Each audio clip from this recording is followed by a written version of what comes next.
Here's a question to consider. How can you make an offer so good people will feel stupid saying no? Alex Hormozi seeks to answer that question in his book, $100 Million Offers.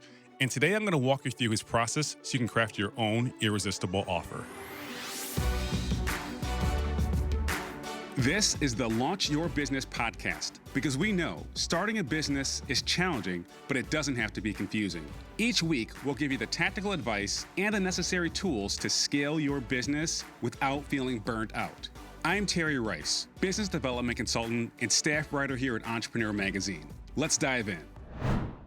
I have never worked in the finance industry, but the movie Boiler Room is one of my favorites. And I don't want to ruin it for you, but the plot revolves around stockbrokers selling shady stock. One of them finally has a conscience, and Vin Diesel yells a lot. Ben Affleck has a surprisingly small role in it, but he delivers one of my favorite lines when discussing how to get a yes out of a prospective buyer. He said this: "If you were drowning and I threw you a life jacket, would you take it?" That's an example of an offer so good, people would feel stupid saying no. And like I said, that's what we're going to talk about today, and it's all based on Alex Hormozi's book, $100 Million Offers.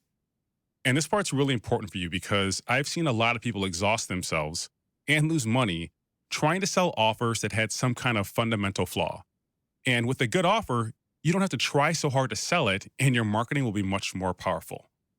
To an extent, you don't even need great marketing. And back to that life jacket example. If you're drowning, you probably don't need some kind of savvy TikTok video to convince you to accept the offer. You're just going to say yes and feel good about the decision. Okay, so how can you make an irresistible offer? We're going to walk through that today by breaking down Alex's value equation, which consists of 4 parts.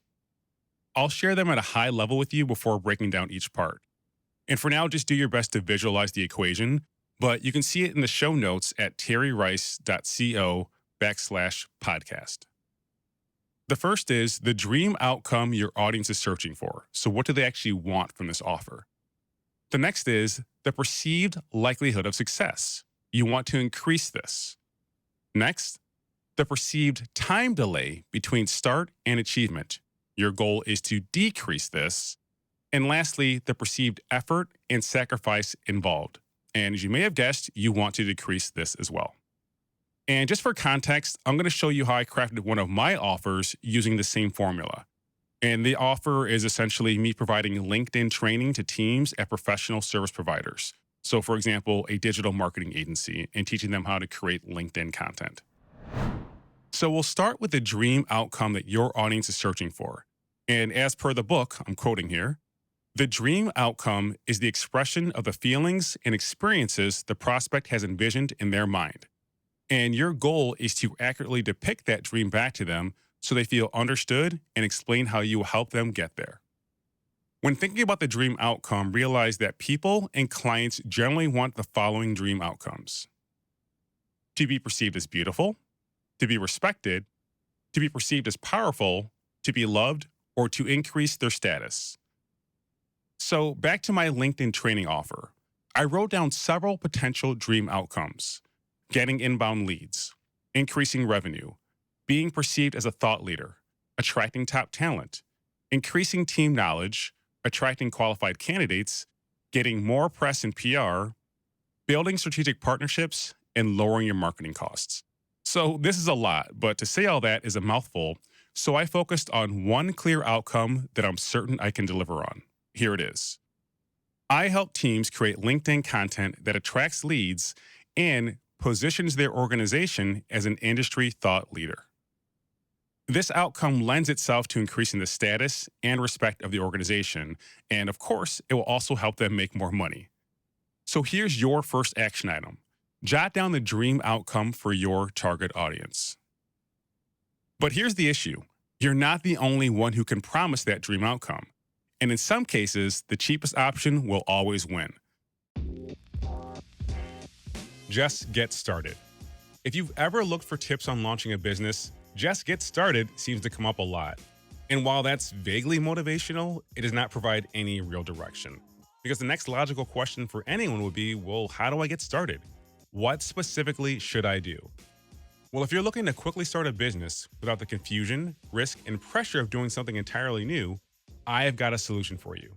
It's called the Solopreneur's Fast Track, a step-by-step process on how to start a business using the skills you already have and actually enjoy using. So let's say your favorite part of a previous job was email marketing. You'll learn how to start a business offering other companies advice on how they can improve their email marketing. Or maybe you are really good at integrating complicated tech tools. You can help other organizations do the same thing without the need to bring on a full-time hire. So the main point here is that everything you need to start a business is already within you. You don't need a cool website or fancy tools. And by completing the course, you'll also discover a simpler approach for attracting clients without using complicated funnels or cheesy sales tactics. You can finish it over a weekend and start making money in as little as 30 days. You'll gain the clarity and confidence you need to start your business and receive a one-page business plan so you can immediately apply what you've learned. Get started today and receive a 20% discount by heading to terryrice.co/fast. That's terryrice.co/fast. So how do you distinguish yourself from the competition? How do you get to the point where it's almost impossible for your prospects to directly compare you to any other offer? As Alex states in his book, if there are two products or services that both help the customer achieve the same outcome, these three factors will differentiate the perceived value of each offer. The first is the likelihood of achievement. The next is the time delay between start and achievement. And the last is the effort required to meet the goal. In short, you can charge more and create a better offer by addressing these items. So let's move on to the next one, the likelihood of achievement. People pay for certainty. In other words, how likely do I believe that I will achieve the result I'm looking for if I make this purchase? And you can increase this perceived likelihood of achievement in a number of ways, including your messaging, guarantees, and testimonials. And your messaging can be as simple as how you describe the offer. For example, so easy, even a 7-year-old can do it. And by the way, I have a 7-year-old and she's convinced she could do anything, so this definitely works. Next up, guarantees. These are helpful because they reduce risk and prove you're willing to put your money where your mouth is. Lastly, testimonials. These are even better since it involves a past client sharing their experiences and outcomes. And you might be thinking, well, all that sounds great, but I'm just getting started and I don't have any testimonials yet. If that's the case, I hear you. And here's another way to increase your prospects' perceived likelihood of achievement. Create content on social media that highlights your expertise and personality. This will allow them to know, like, and trust you, even if you don't have an established track record just yet. So here's how I incorporated that part into my offer. I described how anyone can create content, even if they don't think they're creative. And I also include templates and prompts to help with that content creation process. I also share testimonials from previous clients who have worked with me on more than one occasion. And I added a guarantee. If you don't feel your team is creating content that attracts prospects within 30 days, I'll keep working with you until you get 3 qualified leads. So now it's your turn. Based on the example and guidelines we just discussed, jot down how you'll increase this perceived likelihood of achievement for your customers.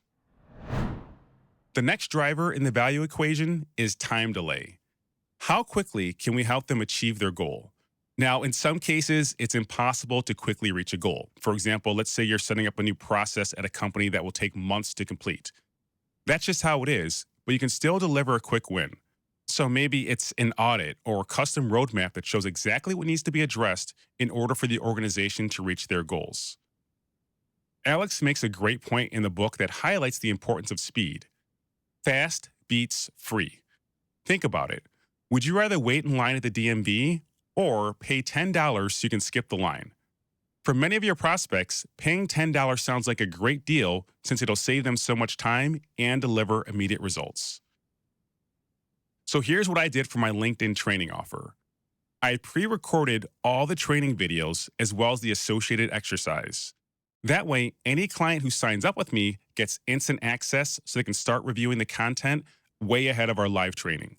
As a result, they've already seen signs of real progress before I even meet with them. Most of my competitors aren't doing this, so my service is automatically perceived as more valuable. All right, your turn again. How can you reduce the time delay involved with your audience achieving their outcome? Or what's one quick win you can deliver? Go ahead and jot that down. All right, so by now we've covered the dream outcome your audience is searching for, increasing the perceived likelihood of success, and decreasing the perceived time delay between start and achievement. Now let's discuss the last part of the value equation, decreasing the perceived effort and sacrifice involved. And this reminds me of a favorite quote by Eric Thomas, who's a motivational speaker. Everybody wants to be a beast until it's time to do what real beasts do. And that sign is actually hanging at my gym, and it reminds all of us that we have to put in work to see results. Now, unfortunately, many of your clients or customers may not want to put in that work. So you need to develop and describe the process for how you make it easier. And one option is a done-for-you service, meaning you're doing all the work. And while that may be time-consuming, you can also charge more for it. However, it doesn't scale too well. So another option is to provide customizable templates and tools that make it easier for your customers to make progress on their own. There are several options, and they'll all be unique to your business, but do not skip this step. So now that we have the core elements of your offer in place, we just need to complete 2 more steps.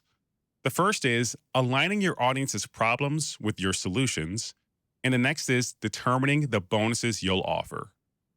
We'll start by aligning your audience's problems with your solutions. And the first step is to list out all the problems your audience will have before, during, and after implementing your services. So we'll go back to my example. Here's one problem a company may run into when trying to implement my services. Some people on their team may not be creative. So how are they going to create content? That's a good question. And I can address that problem and offer a solution as part of my offer. Here goes. You will rapidly create engaging content that attracts leads and partnerships, even if you're not creative. So that alone takes care of that issue. And here's another problem. The people that I'm training don't have all day to sit around making content. They have to be working. That's how the company makes money, right? They still have a job to do, and this can't get in the way of that. So here's how I can address that challenge. You will become a recognized industry thought leader without spending hours per day on social media. Again, I'm addressing the problem they have in their head and solving for it. Another problem that comes up, how can we consistently make content and coordinate with a larger team? My response, plan and schedule high-impact content to ensure consistency, save time, and align with organizational priorities. So again, I'm addressing all the issues they have in their head and saying why this is still a great solution to solve their problems. We'll do one more problem and solution, and this one's really important. How do I know if this is even working? How do I know if I'm getting my money's worth from this? And here's my solution. Clearly measure the revenue impact of your content without complicated tools. So you get the point here.